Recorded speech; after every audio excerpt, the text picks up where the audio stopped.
Section 245 बात करता है क्लास एक्शन की, मतलब क्लास एक्शन सूट्स की।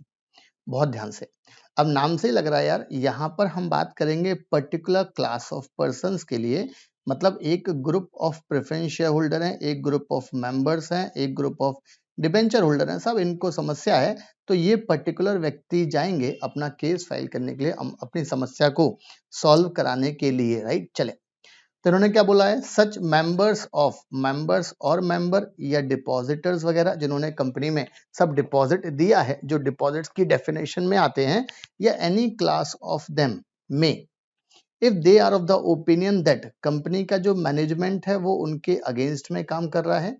किसके अगेंस्ट में? कंपनी के, मेंबर के, या फिर डिपॉजिटर्स के, राइट। CMD इनके अगेंस्ट में काम कर रहा है, कंपनी के अगेंस्ट में, मेंबर के अगेंस्ट में, या डिपॉजिटर्स के अगेंस्ट में काम कर रहा है, यस। तो वो व्यक्ति मिलकर फाइल करेंगे एप्लीकेशन, किसको? NCLT को, कि सर आप इशू करो following orders.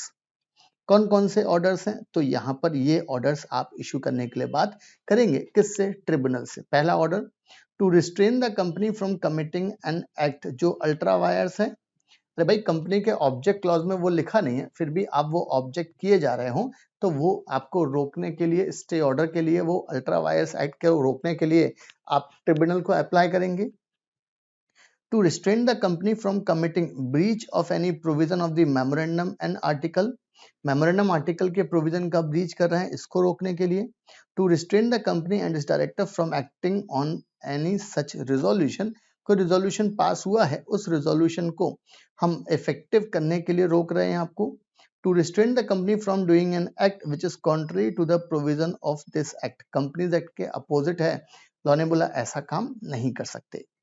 To restrain the company from taking action contrary to any resolution passed by the member, कुछ मेंबर्स ने सब कोई रिजोल्यूशन पास किया है और उसके अगेंस्ट में आप जाके काम कर रहे हो, लॉ ने बोला गलत बात है, या और कोई रेमेडी के लिए हम ट्रिब्यूनल से बात कर सकते हैं। ट्रिब्यूनल किससे बोल सकते हैं कि सर आप ऑर्डर इशू करो।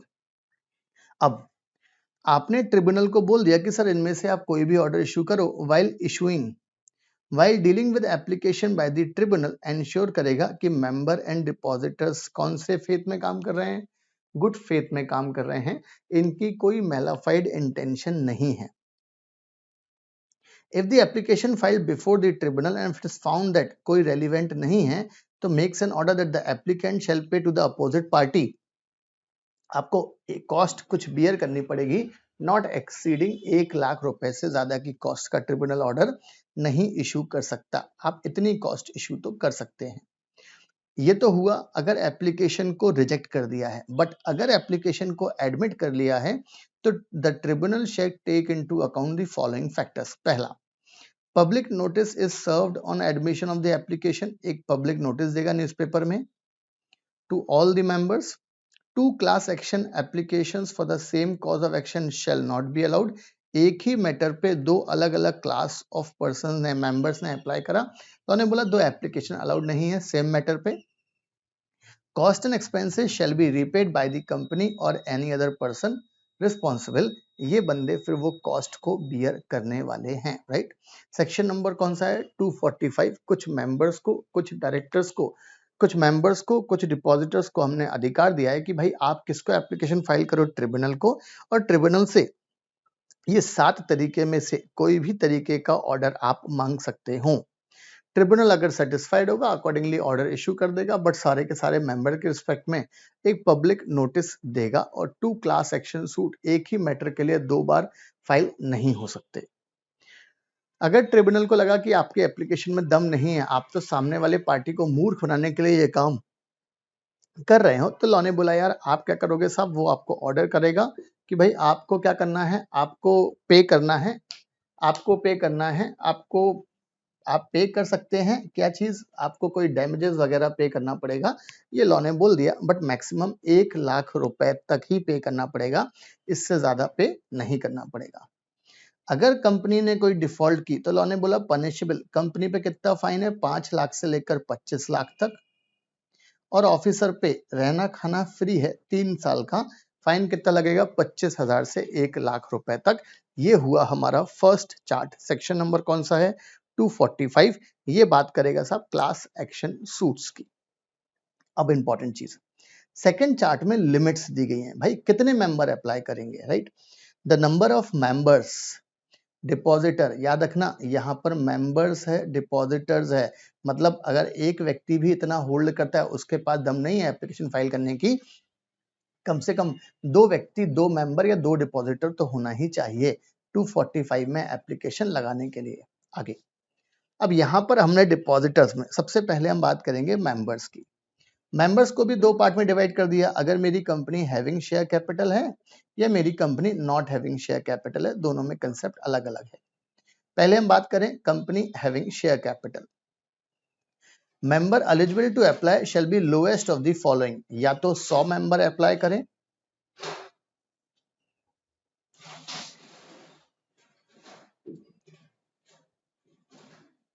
कितने मेंबर अप्लाई करें साहब? 100 मेंबर अप्लाई करें, या 100 मेंबर अप्लाई करें, या 5% of the total number of members और मेंबर्स होल्डिंग। मतलब 100 मेंबर अप्लाई कर दें, आपके पास कोई भी कैपिटल नहीं है, कोई टेंशन नहीं है।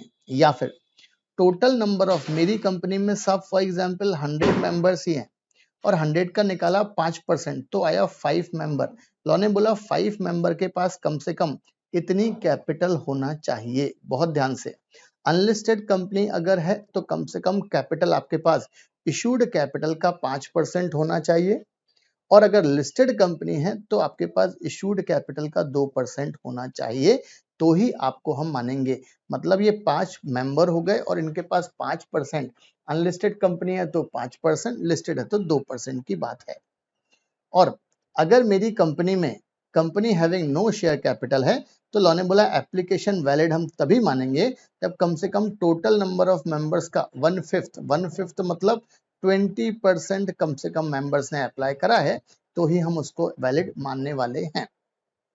ये तो हुआ मेंबर का क्राइटेरिया कि भाई अगर मेंबर आपकी शेयर कैपिटल वाली है तो वहां 2 क्राइटेरिया दिए हैं आपको।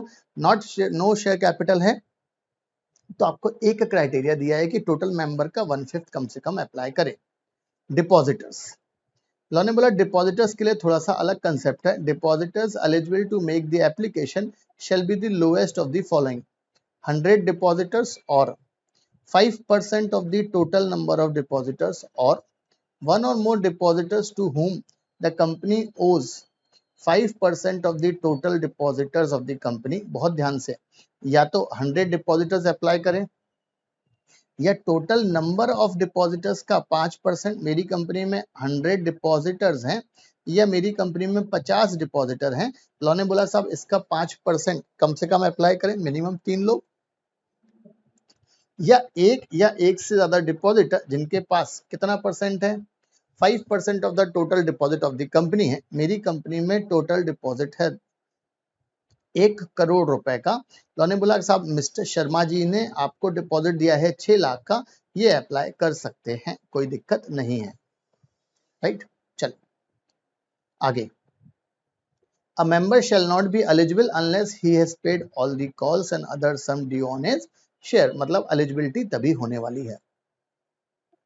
Any order passed by the tribunal shall be binding on the company and all its depositors, members, auditor, including audit firm, expert, consultant, advisor, any other person associated with the company। और non applicability के लिए क्या बोल रहा है? Nothing contain in this section shall apply to the banking company। भाई banking company को अगर हमने ये प्रोविजन अप्लाई करने के लिए बात कर दिया, वो तो हो जाएंगे पागल। तो लॉ ने बोला क्योंकि डिपॉजिटर्स तो उनके में फ्रीक्वेंट होते हैं, इसलिए उनको बोल दिया है कि भाई आपके ऊपर ये प्रोविजन नहीं लगेगा। बराबर है। ये है आपका सेक्शन नंबर 245 का जिक्र। फर्स्ट चार्ट, सेकंड चार्ट हमने बात करी है। याद रखना चार्ट से बहुत सिंपल होता है पढ़ना।